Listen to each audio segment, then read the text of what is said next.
Welcome everyone, and thanks for taking some time out today to join us. So my name is Jules Scarlett, and I'm Head of Sustainability at Telstra. I'm joining you today from Spring Beach. It's a rainy day today. It's on the east coast of Tasmania, on the traditional lands of the Palawa people.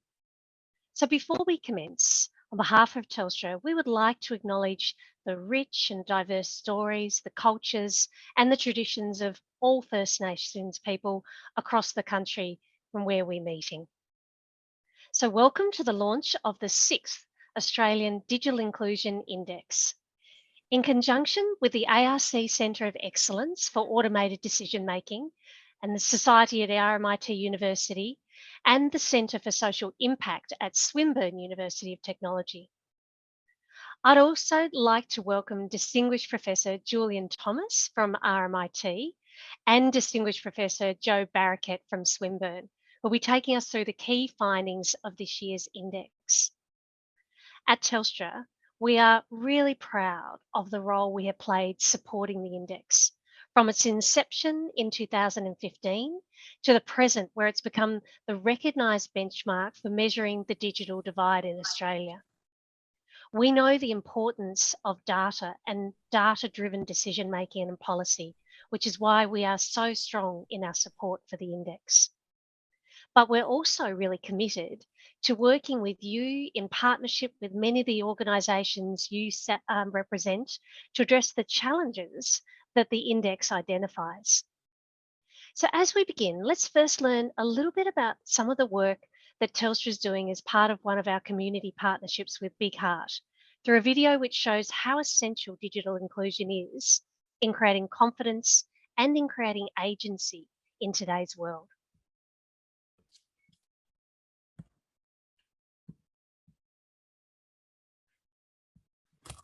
An aerial view of waves lapping at a beach. 5 young dark-skinned girls stand atop a rocky hill overlooking the ocean. 3 Caucasian teens laugh and make hand gestures. A young girl with a digital camera around her neck welcomes us into a community hall. Text in high-needs communities around the country. Big Heart and Telstra are working to change the story. To recognise digital as essential. Text, make, build, drive. Make digital content. Build connected communities. Drive positive futures. To thrive in the digital economy, young people need digital skills, digital literacy, digital justice, digital inclusion. An aerial view of the cliff down to the ocean's edge. A field of red tulips.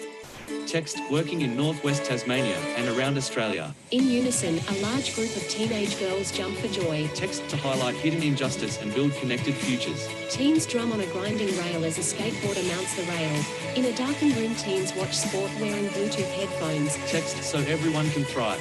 A room of computers where Asian, dark-skinned and Caucasian students gather around a screen creating animations. Text, digital inclusion builds on access, affordability and digital ability.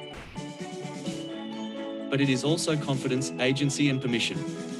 Digital inclusion requires a shift in culture. In a classroom, an elderly man mimics a bird flying with his hands. A teenage girl wearing a t-shirt with the Big Heart logo adjusts a digital camera on a tripod. Text, every kid should have access to the global digital classroom. No child and no community should live with digital poverty. Essential. Big Heart and Telstra acknowledge the traditional custodians of country throughout Australia and pay respects to elders past, present and emerging. Thank you. Now I'd like to start off by inviting Telstra's Group General Counsel, Lyndall Stoyles, to make a few comments. Lyndall looks after not only the General Counsel role, but sustainability, external affairs and legal. So Lyndall, across to you to make a few comments. Thanks, Jules. And can I just check that you can hear me okay? Yes. Excellent. So thanks, Jules, and good afternoon, everyone. This is the highlight, can I say, of my month at least so far. I know there's sort of some quite sobering findings in this report, but the report at least gives us the information, so allows us to take some action and hopefully help to close the digital divide. Digital inclusion has never been more topical or relevant. And for us at Telstra, it's a fundamental part of our purpose, which is to build a connected future so everyone can thrive. For us as Australians, the last 18 months has demonstrated how fundamental digital inclusion is in enabling us to work, study, play, and most importantly, connect with our families and friends. While we've seen improvements in digital inclusion over the last year, the rate of increase is slowing, and these improvements have not been shared equally by all Australians. Put simply, there's a lot more work to do. And the index is a critical piece of research as it provides a detailed picture of digital inclusion in Australia and helps us identify the areas that we need to focus on in order to close the digital divide.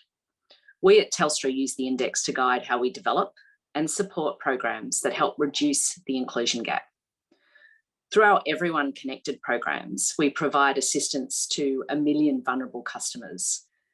We recently recommitted to this goal in our T25 corporate strategy, so it's a fundamental part of Telstra's overall corporate strategy.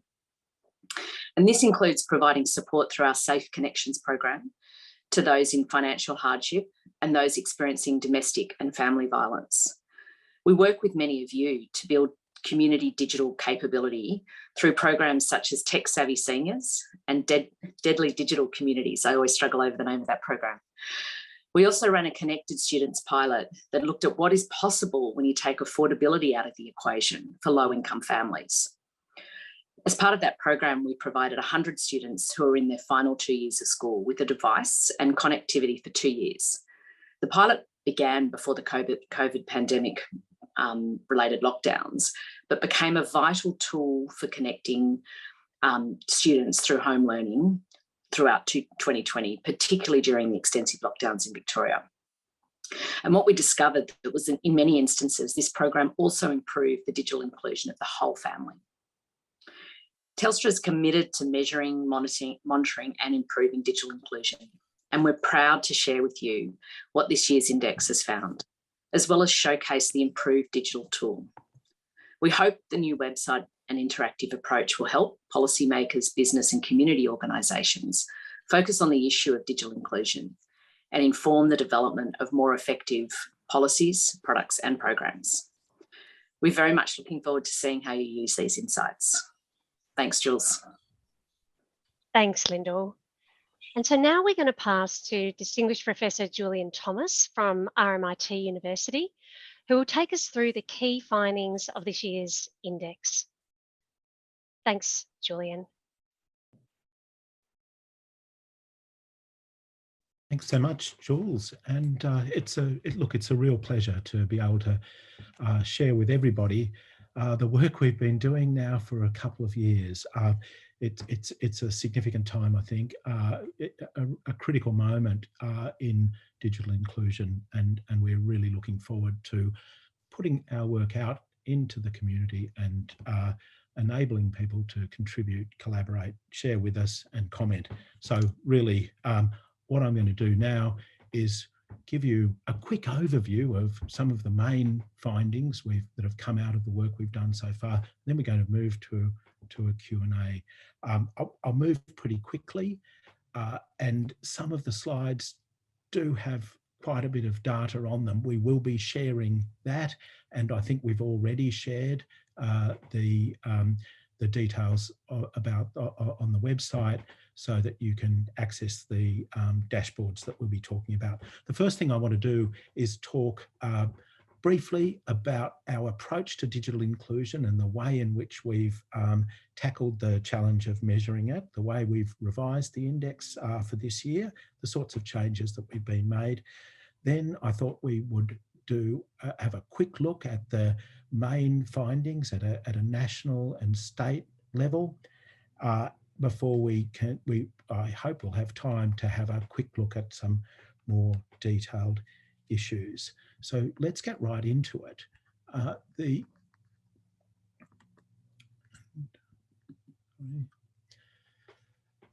index, as always, is here to provide a robust evidence base for policy, for research, for better practice in relation to improving digital inclusion across Australia. We aim to measure digital inclusion at a national, state and regional level so we can provide some geographic granularity, and we also aim to measure digital inclusion across time so that we can see what the key trends are. Now, as we've been saying, and as I think you know, we're launching a revised index today, and we have changed some significant things about the way we do this. There are things that haven't changed, and I'll talk about those, but we are collecting our data through a new survey. We have a revised approach to calculating some of the key components of the index. So I'll tell you a little bit about those. And we've also made a whole lot of changes in the way we are communicating the findings. So rather than releasing just a very basic data set and the detailed report, we've developed a new website with some interactive dashboards, which we hope will make the index much more usable and accessible. Now, because of the changes we've made, the figures we're reporting on today are not directly comparable with our earlier reports. What we're reporting on today is data that we've collected using our new methods and our new approach in 2020 and 2021. So the figures, the measures themselves have changed, and it's important to bear that in mind. But we think we are seeing some consistent trends, which we'll talk about, which go right back to when we started this whole process. So we'll say a bit more about all of those. So the revised index, as I said, involves a new survey instrument which is dedicated and designed to deal with the increasing complexity and diversity of Australians' engagement with digital services. We are retaining our fundamental approach to the problem. Digital inclusion has always been a complex issue, and we think it needs to be tackled through a number of different directions.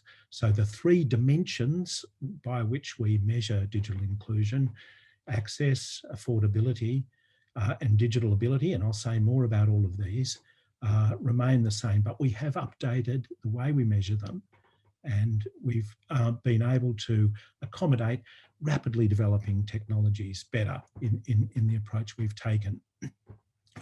We've taken a slightly different approach to understanding the distribution of digital inclusion across the Australian population.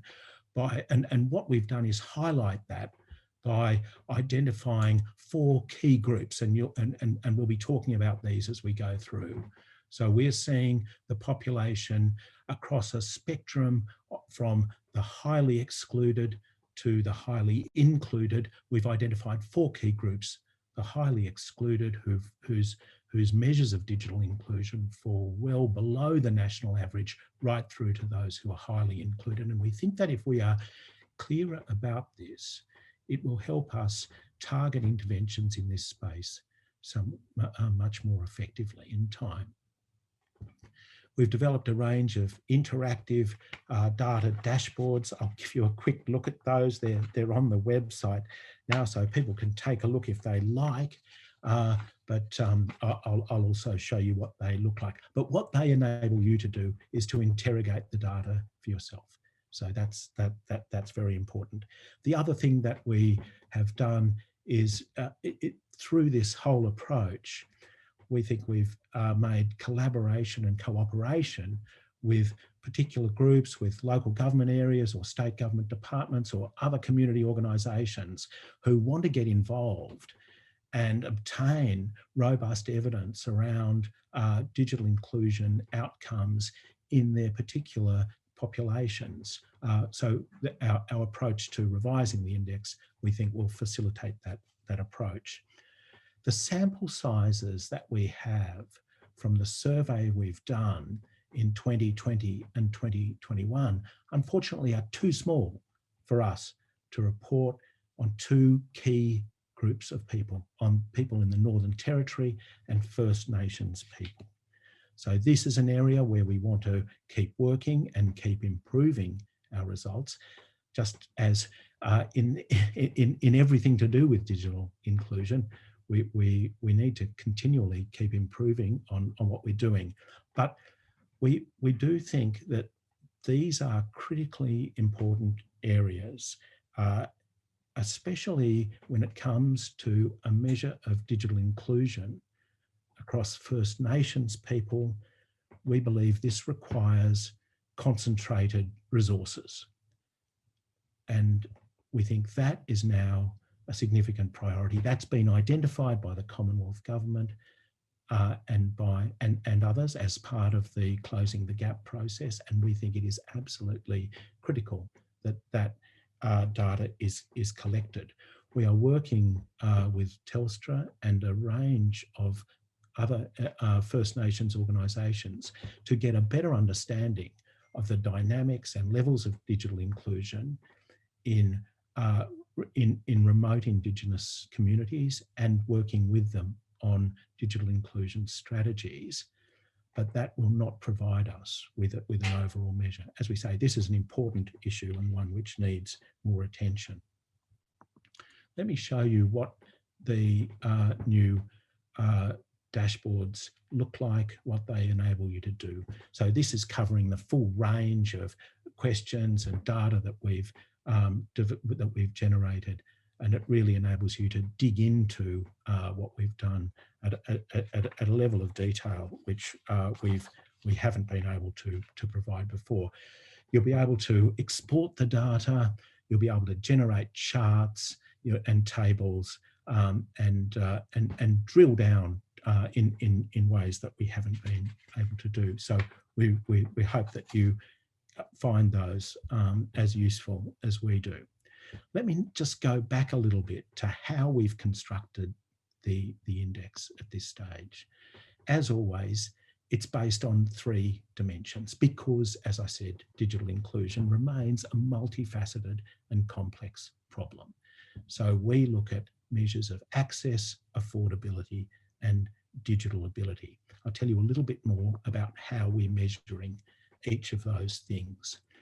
As far as access goes, we've really got a group of critical components there. How often are people accessing the internet? How much are people connecting? What sort of connection do they have? Is it fixed broadband or is it mobile only? How much data do they have? What sort of bandwidth do they have? What kinds of devices do they have? Because we know this makes a difference, whether they have desktops or laptops, smartphones, or other kinds of devices. They're all a key part of our new revised measure of access. When it comes to affordability, we have taken a different approach from the one we took in the past. So rather than working out what people are now paying for how much data and what proportion of a household income was entailed there, we've stepped right back and thought about what is required for a high quality, reliable connection to the internet, which can do the kinds of things which Australian households now require, from homeschooling to telehealth to the full range of activities that people are now engaged in online, all kinds of digital services. So you can see there what we see as constituting a bundle of internet services that give people this quality and reliability. And so then the question is, what proportion of people's income is required to pay for that? And this enables us to hone in on the differences across Australia's social landscape. We've got a different measure for single-headed and family households, but we're really focusing on what people need to pay in terms of their household income, what proportion of their income would go towards covering the costs of this particular bundle of services. So there's a different approach to affordability, and you'll see we end up with different kinds of figures. But I think when we look at the data, you'll see that the issues we've identified in previous reports remain.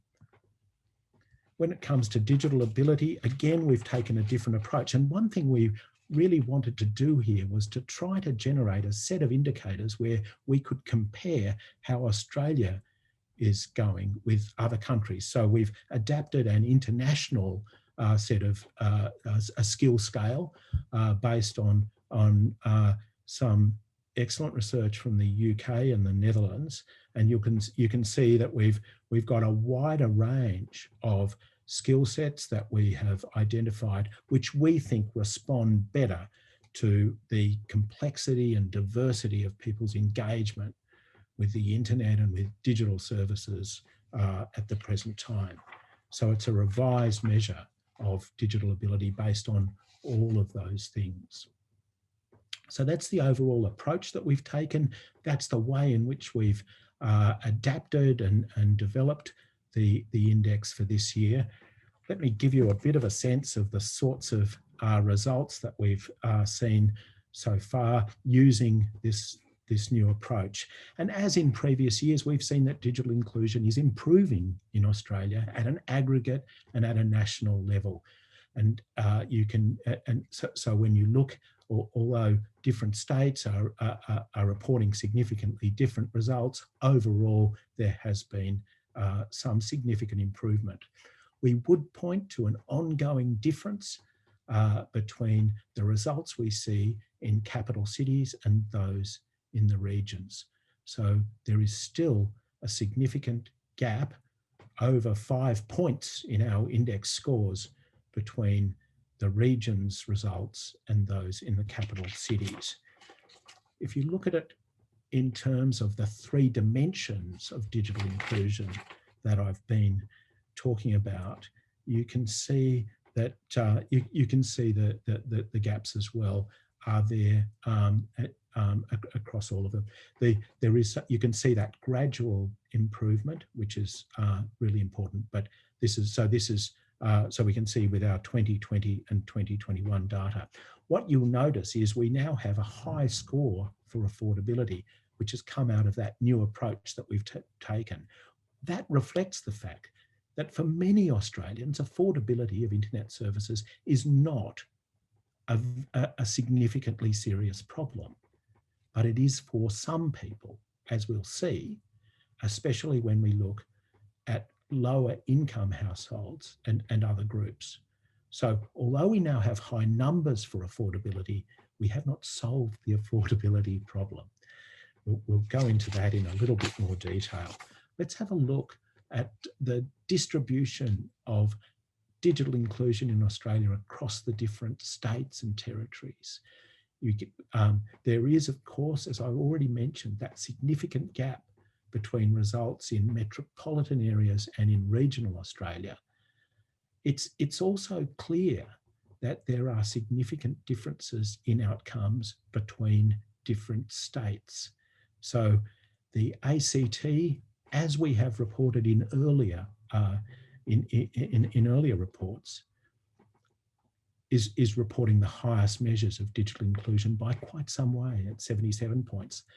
But Tasmania, followed by South Australia, are reporting the lowest levels of digital inclusion in terms of state level results.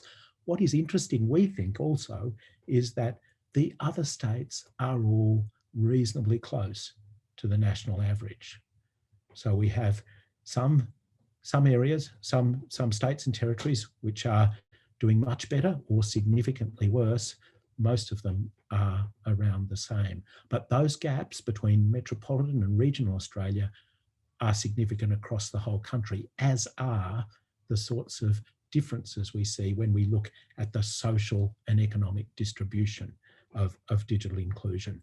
Now, there is a lot of information on the slide that I've just now put up. Remember, we're distributing the slides so you can get a copy. But the main thing to look at here are, where are the highs and lows? And you'll see that there's a very big gap between those in the higher income quintiles and those in the lower ones.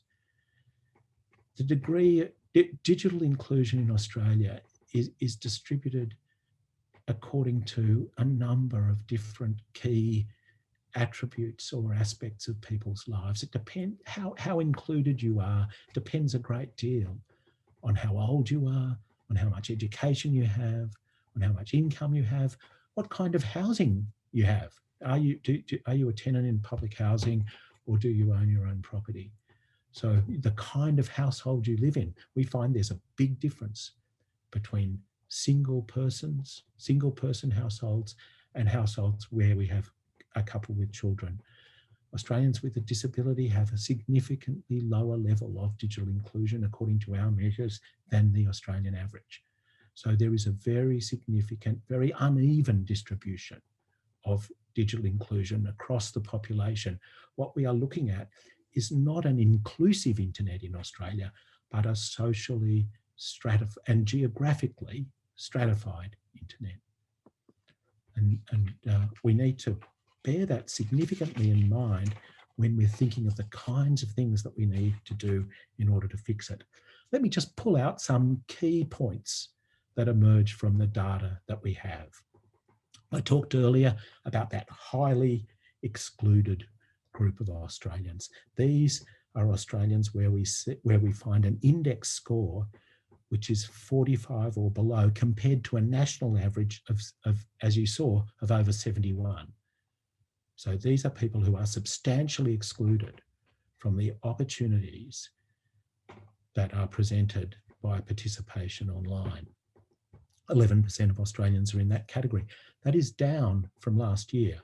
So there has been some improvement there, and that may reflect the circumstances of COVID, but we still have a very substantial number in the overall excluded group.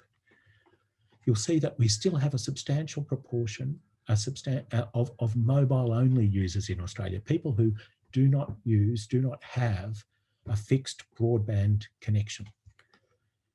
And we know that's related to digital exclusion in lots of ways.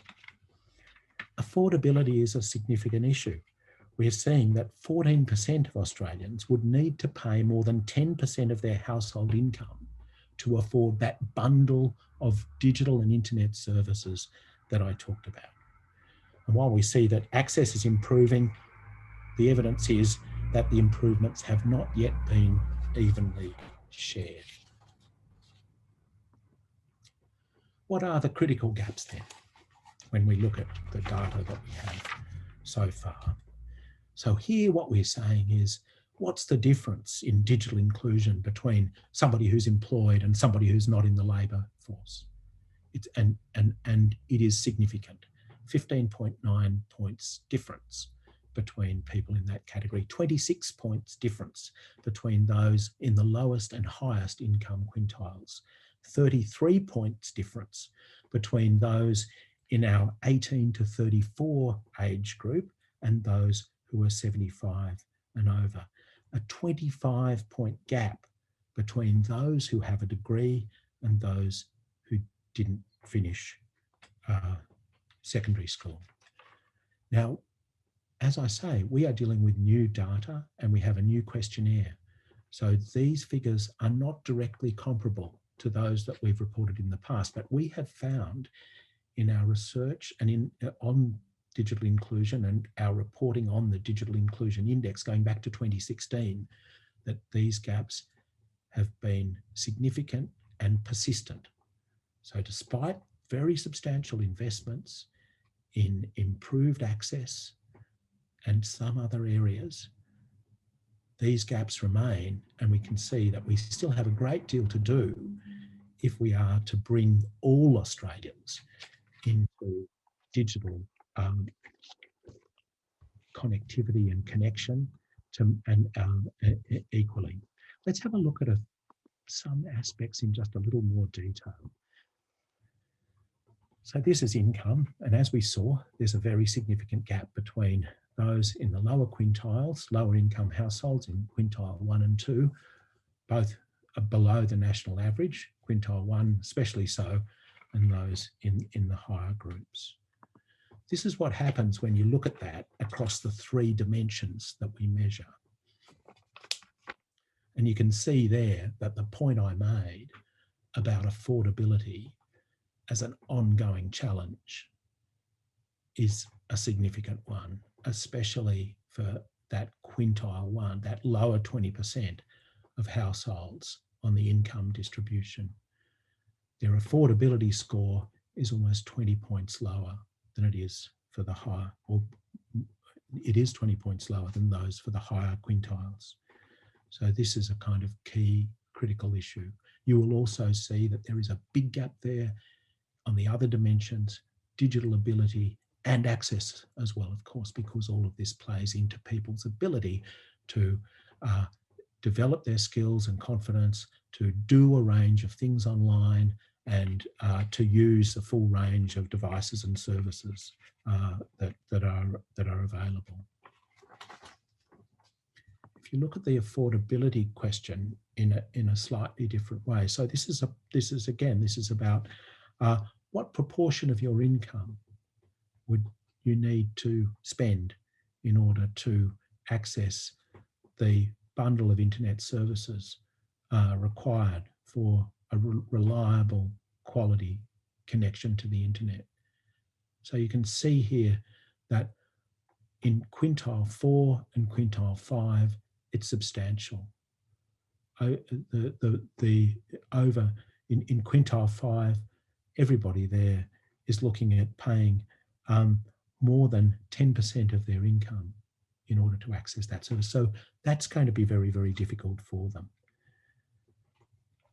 That means, as I said, that people in those lower income quintiles are less likely to have capable devices. They're less likely to have the kinds of data and connections that are necessary for the full range of services that are now emerging online from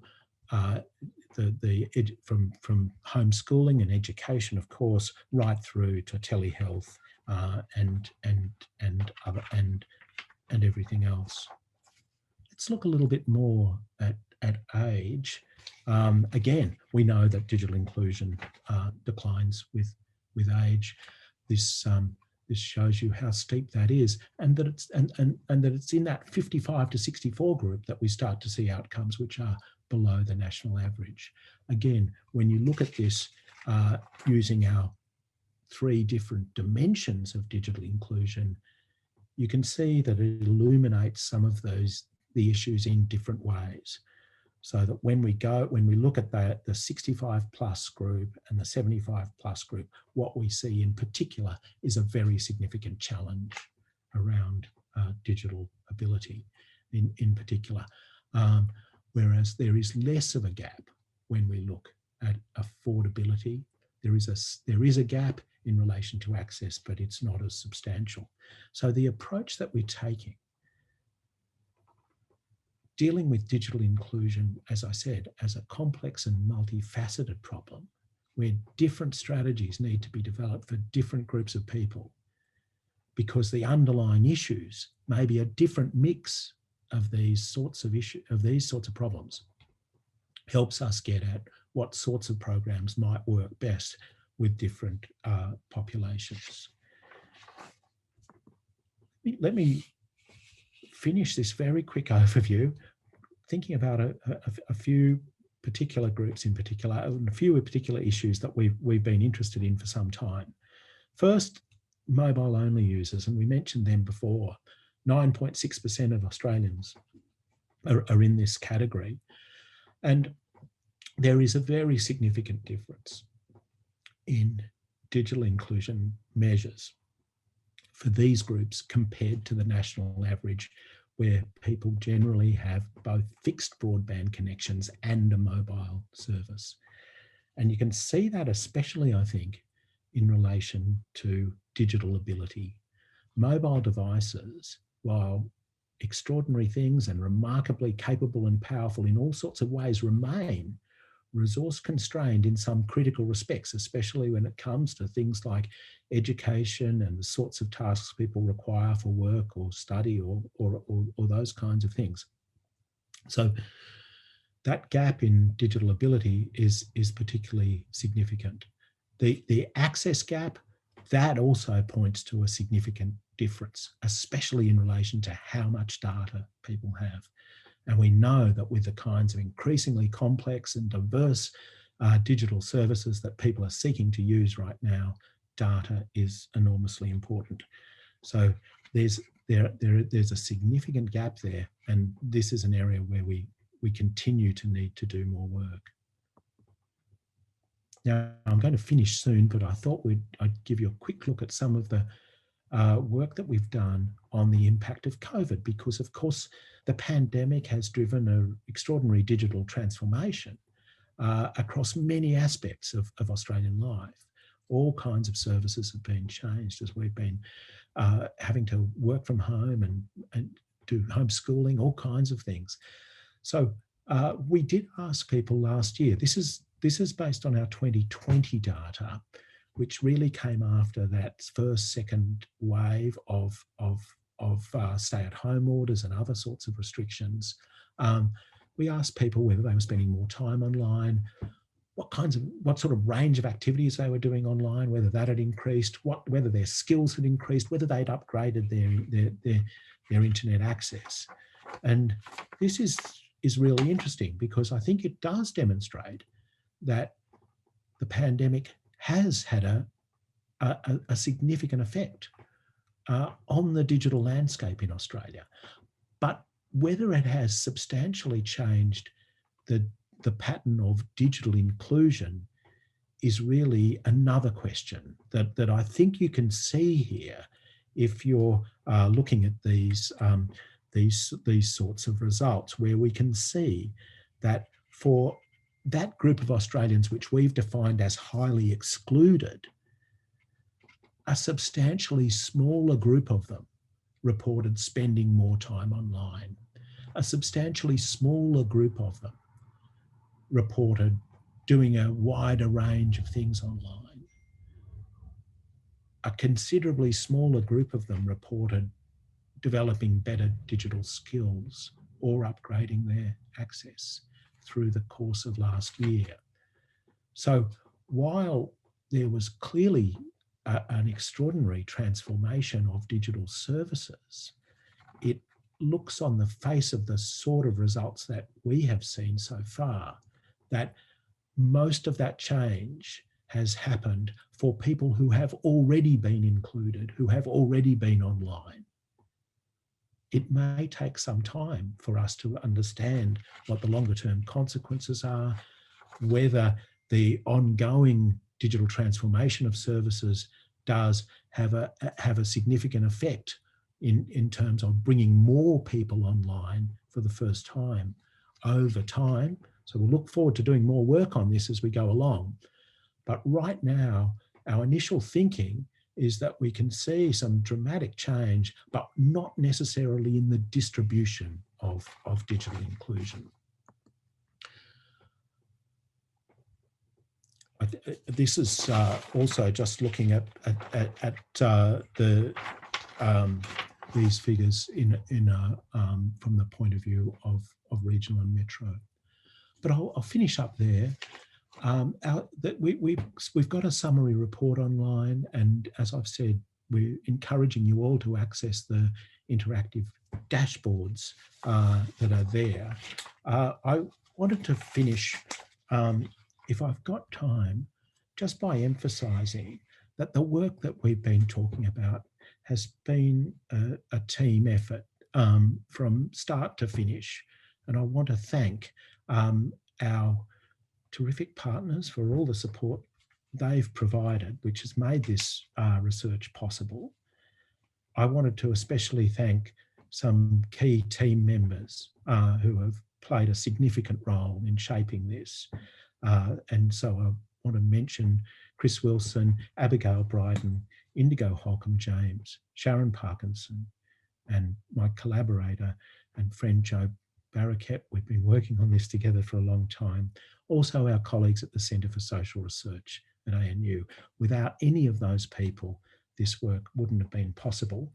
But I hope that has sort of set up a good discussion and given you some thoughts about what we think are the kind of key trends and major findings. What are the big challenges for now? So I think we're going to move into a Q&A. I will stop sharing my screen and hand back to you, Jules, if that's okay. Thank you very much, Julian. You traversed a lot of ground there to introduce the new methodology, the results, and really spotlight for all of us some of the key takeouts. There has been a broad range of questions, which is great to see that interaction with the results in the chat, and a lot of those have been answered along the way. What has been come up on a number of questions in different ways has actually related to the sample size and understanding a little bit more about that, with some concern about, is it representative with the numbers? So I thought maybe, Jo, if I could ask you to take that and maybe just make some comments about the sample as it relates to the methodology. Sure, Jules.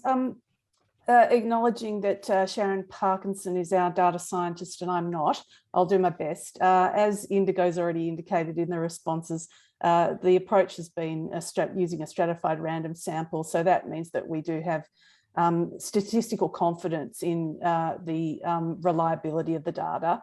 That said, a lot of the questions that have popped up throughout this, which are all fantastic and interesting questions, from a scientific perspective, if we were to be able to confidently answer all of those through the Australian Digital Inclusion Index, we'd have to conduct virtually a census on an annual basis. What we've attempted to do is a few things. The first is that our colleagues through the Social Research Centre use small area estimates in relation to the data that relates to the regions and localities. And that was involving an integration between the data from the survey work as well as pre-existing data sets, such as data sets held by the ABS. And, with relative confidence can make estimates based on those intersections between data sets. The other thing which Julian mentioned and which we're really excited about is the development of new do-it-yourself tools or self-managed survey tools, which will allow some of the questions that people have asked about, granularity. So I noticed, for example, there was questions about, did we look at considerations or concerns for people with disability from different disability groups? That one's close to my heart as someone with a disability. We're hoping that these new tools can allow different groups, different localities to use the architecture of the index to reliably collect new data that they'll then be able to do some benchmarking with the data that we're collecting. Thank you. That's great, Jo. Really comprehensive. What about, maybe back to you, Julian, with the new interactive tool, what are you actually most excited about in relation to what that takes and brings into the hands of some of the community that have joined us here today? I think what is fantastic about it, what I've really enjoyed, is just being able to explore the data for yourself.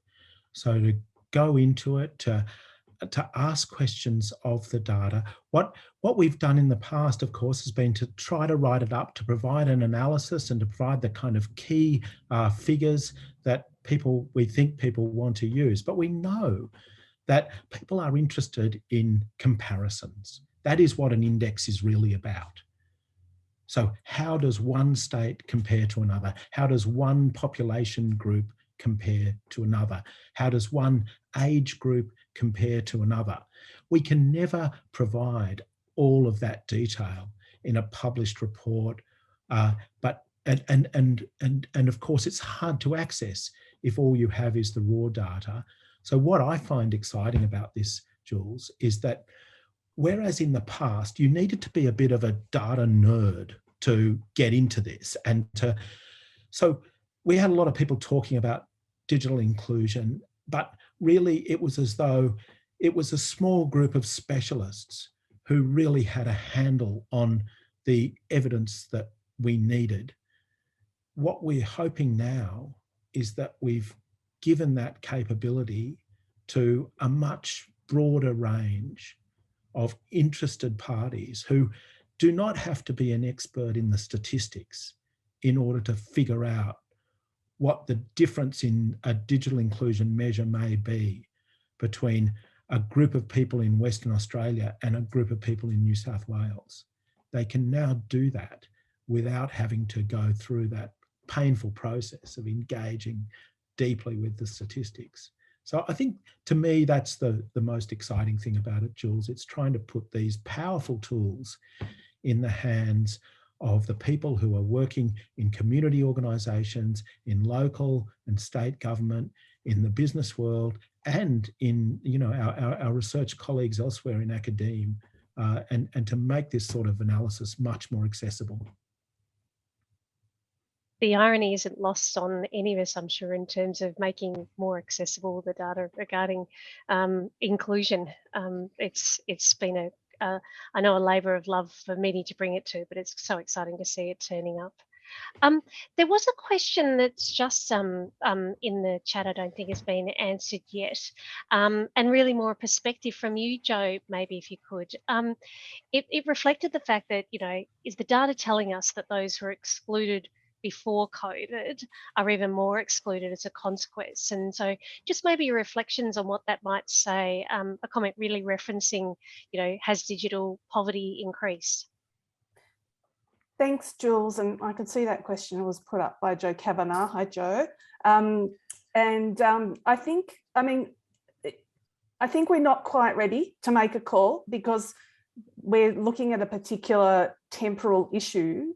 And there's no question that I concur with your interpretation, and you'll see that in the summary report that, generally speaking, we concur that what you're seeing is an exacerbation of digital use by those who were already included because they're involved in work, because they're involved in education, etc. Although you'll, when you read the summary report, you'll see also that having children in your home is a pretty significant predictor of whether you've had some rapid uplift, and I'm sure we all know why that is.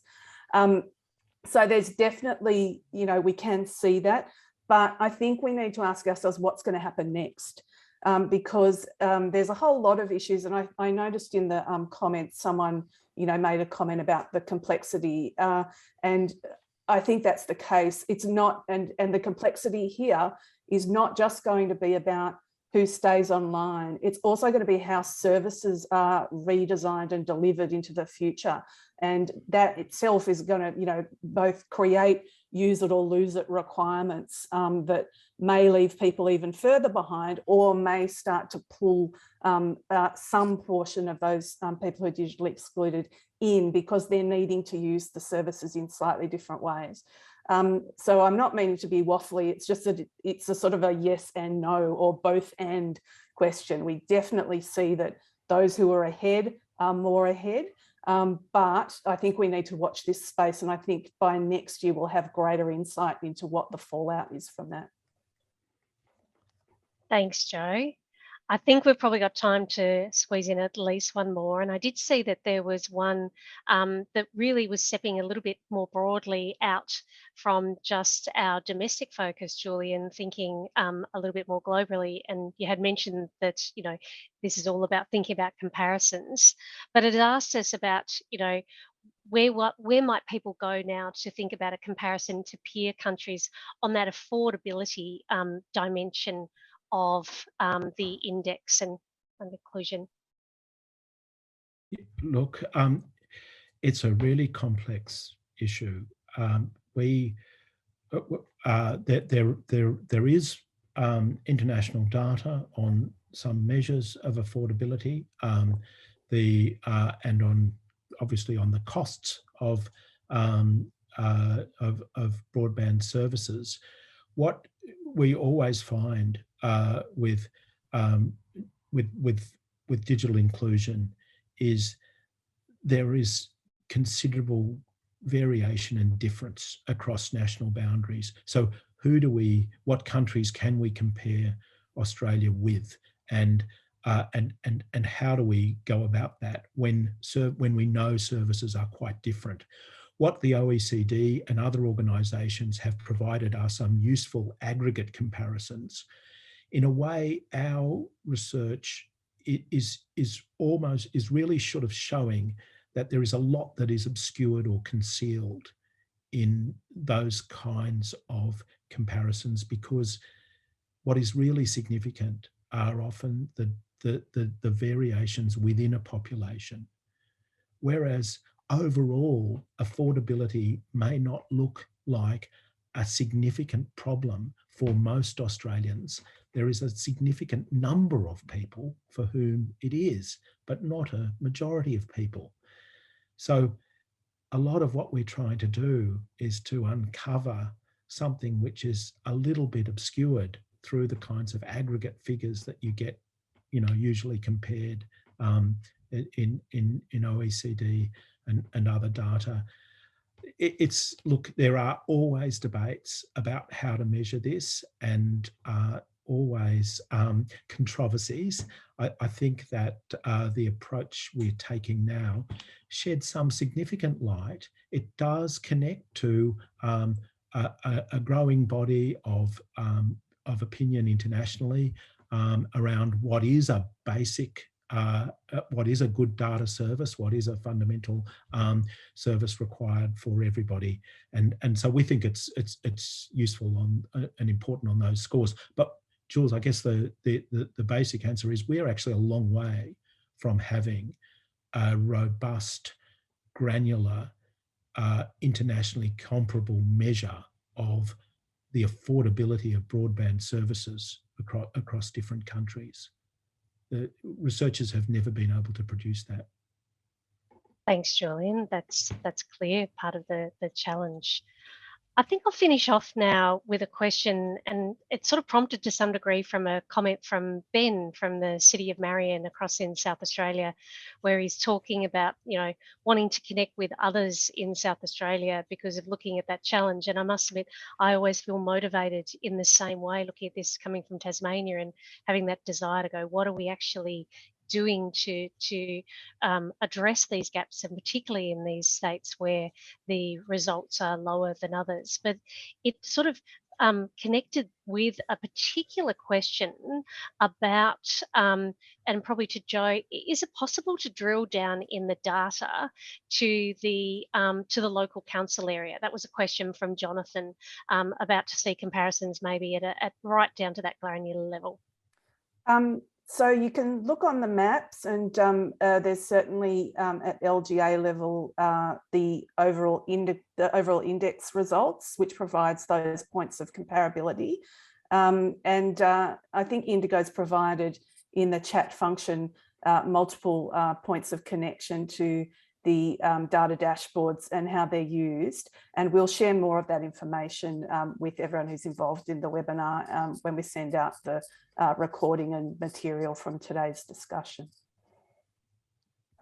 Thanks, Joe. That's great in terms of just that. And as I said, it's just the start. It's so different to a hard copy report that you read. I think for this year, this is the start of us all being able to interrogate and look at different angles, and then see how we can use that to collectively, for many of us, be driving what it is to ultimately improve the results and the outcomes for people right across our nation. Yeah, and I might just add really quickly, sorry, Jules, I should have also said, we talked before about the self-managed tool.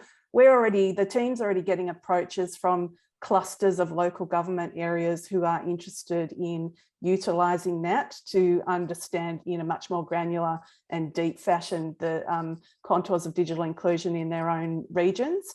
You can choose to do that yourselves, and we're also in discussions with some of those clusters of LGAs about where the team may be able to assist, provided there's sufficient resources to do that. Thanks, Joe. I think that's a good message too. I mean, this has been the result of an academic and a corporate partnership has brought this data to the table. But if it can be the catalyst for more organisations and government as well, looking at the opportunities to extend and build and deepen and look at where they can look at much more targeted information where appropriate, that's a great outcome as well. So I'm going to draw a line under it now, and thank you again all very much for attending. We're all pretty excited, and we hope that you will be as well as you look more about the data and what it can actually tell us for good database policy decisions. So thank you so much for attending the launch of the Australian Digital Inclusion Index for 2021. I hope this leads into a good rest of day and weekend. But I thank all of those who have contributed to such a fantastic and robust piece of work. So thanks for all our presenters today and all of their teams behind them that have brought this to the table. So thanks very much.